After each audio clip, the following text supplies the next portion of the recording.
जब ईरान के खिलाफ अमेरिका इजरायल का युद्ध जोर शोर से जारी है, डूरन लाइन पर पाकिस्तान और अफगानिस्तान की सेनाओं के बीच हालिया झड़पें तेज होने से भारत के पश्चिमी सीमांतों पर आग भड़की हुई है।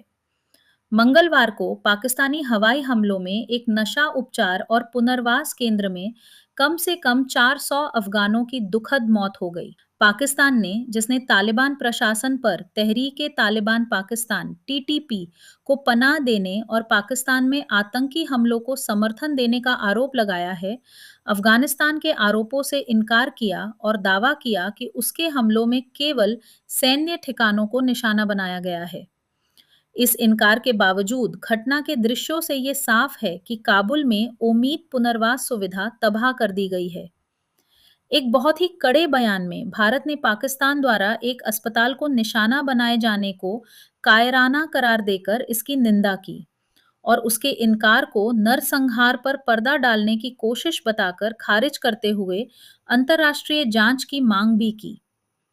पाकिस्तान अफगानिस्तान संघर्ष पिछले एक साल से धीरे धीरे खदबदा रहा था, जिसने फरवरी में तेजी पकड़ी जब पाकिस्तान वायुसेना ने ऑपरेशन गजब लिल हक हक का कहर के तहत काबुल, कंधार और पक्तिया में तालिबान के अड्डों पर प्रहार किया।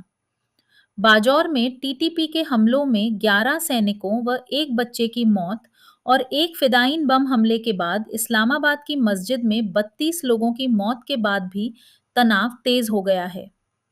भारत अफगानिस्तान की बढ़ती नजदीकी और नई दिल्ली द्वारा तालिबान मंत्रियों की मेजबानी से भी पाकिस्तान खफा है।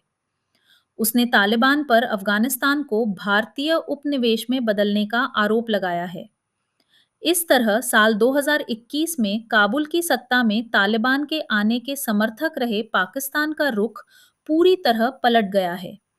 भारत से और अब अफगानिस्तान से भी जारी अपने तनाव और नफरत के अलावा पाकिस्तान को शायद ईरान के साथ अमेरिका इजरायल के युद्ध पर वैश्विक फोकस से भी लाभ मिल रहा है।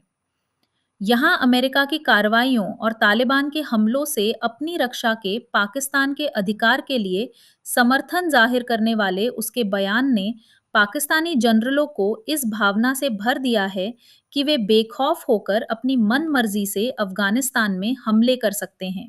नई दिल्ली को बदले की थोड़ी भावना की इजाजत दी जा सकती है, क्योंकि अफगानिस्तान से सीमा पार आतंकवाद के खिलाफ इस्लामाबाद की लड़ाई पाकिस्तान के साथ भारत के मसलों जैसी ही है। भारत और अफगानिस्तान के साथ दो मोर्चों वाली स्थिति में पाकिस्तान सेना पर दबाव, जिसे तीसरे मोर्चे पर छिड़े कई देशों तक फैले युद्ध ने बढ़ा दिया है, भी भारत के लिए कुछ राहत का स्रोत हो सकता है। पाकिस्तान के साथ कोई संवाद न होने और तालिबान शासन, जिसके साथ वह राब्ता तो रखता है लेकिन औपचारिक मान्यता नहीं देता, के साथ सीमित संवाद को देखते हुए इस संघर्ष में भारत की कूटनीतिक भूमिका सीमित है। हालांकि उसे हस्तक्षेप करने के लिए ऐसे अन्य एससीओ सदस्यों को साथ लेना चाहिए जो पाकिस्तान और अफगानिस्तान के बीच खुली जंग छिड़ने पर चिंतित रहे हैं। पश्चिम एशिया में युद्ध के परिणाम स्वरूप ये क्षेत्र पहले ही व्यापार, ऊर्जा और यात्रा संबंधी पाबंदियां भुगत रहा है। ऐसे में अधिक अस्थिरता और जानी नुकसान का खतरा है, खासकर अफगानिस्तान में, जहां कमजोर तबकों विशेषकर महिलाओं ने सबसे ज्यादा झेला है।